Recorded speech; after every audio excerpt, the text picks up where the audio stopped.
আমাদের সাঁইথিয়া, হ্যাঁ বীরভূমের সেই সাঁইথিয়াতেই অনুষ্ঠিত হতে চলেছে গীতার মন্দির সর্বপ্রথম। আর সেখানে আজকের ভিত পুজো, তার উপলক্ষে অনেক ভালোভাবে সাজানো হয়েছে এবং আজকের দিনটাতে একটা র্যালি বের করা হয়েছে। এখানে অনেক সাধু বৈষ্ণব অনেকেই উপস্থিত আছেন এবং র্যালির মধ্যে তারা হরে কৃষ্ণ কৃষ্ণ কৃষ্ণ হরে হরে, হরে রাম রাম রাম হরে হরে এটি বলতে বলতে এগিয়ে যাচ্ছেন রাস্তায়। তো এভাবেই সাজানো হয়েছে আমাদের এই গীতার মন্দির সম্বন্ধে দাদুর কাছে কিছু জেনে নিই।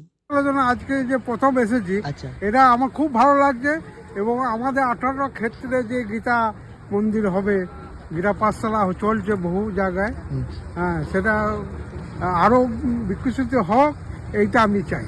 আচ্ছা আচ্ছা, এটা বলছে নাকি পৃথিবীর প্রথম, এটা আমাদের হ্যাঁ সেটা তো অন্য কোথাও যদি না হয়ে থাকে তাহলে আমরা এখানে প্রথম।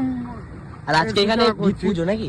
হ্যাঁ আজকে এখানে গীতা পাঠের ভিত পুজো। আজকে শিলান্যাস হবে মন্দিরে। আচ্ছা আচ্ছা, গীতা যে মন্দির, সেই মন্দিরে শিলান্যাস হবে, সেই গীতা পাঠ হবে, আজকে এখানে যজ্ঞ হবে, আচ্ছা হ্যাঁ, এবং আরো নানা রকম অনুষ্ঠান সেখানে হবে। আচ্ছা আচ্ছা, ঠিক আছে। গীতার মন্দিরটাকে এভাবে ফুলের দ্বারা সাজানো হয়েছে। তো আপনারা কোথায় থেকে দেখছেন অবশ্যই কমেন্টে জানান। আর হরে কৃষ্ণ বলতে ভুলবেন না।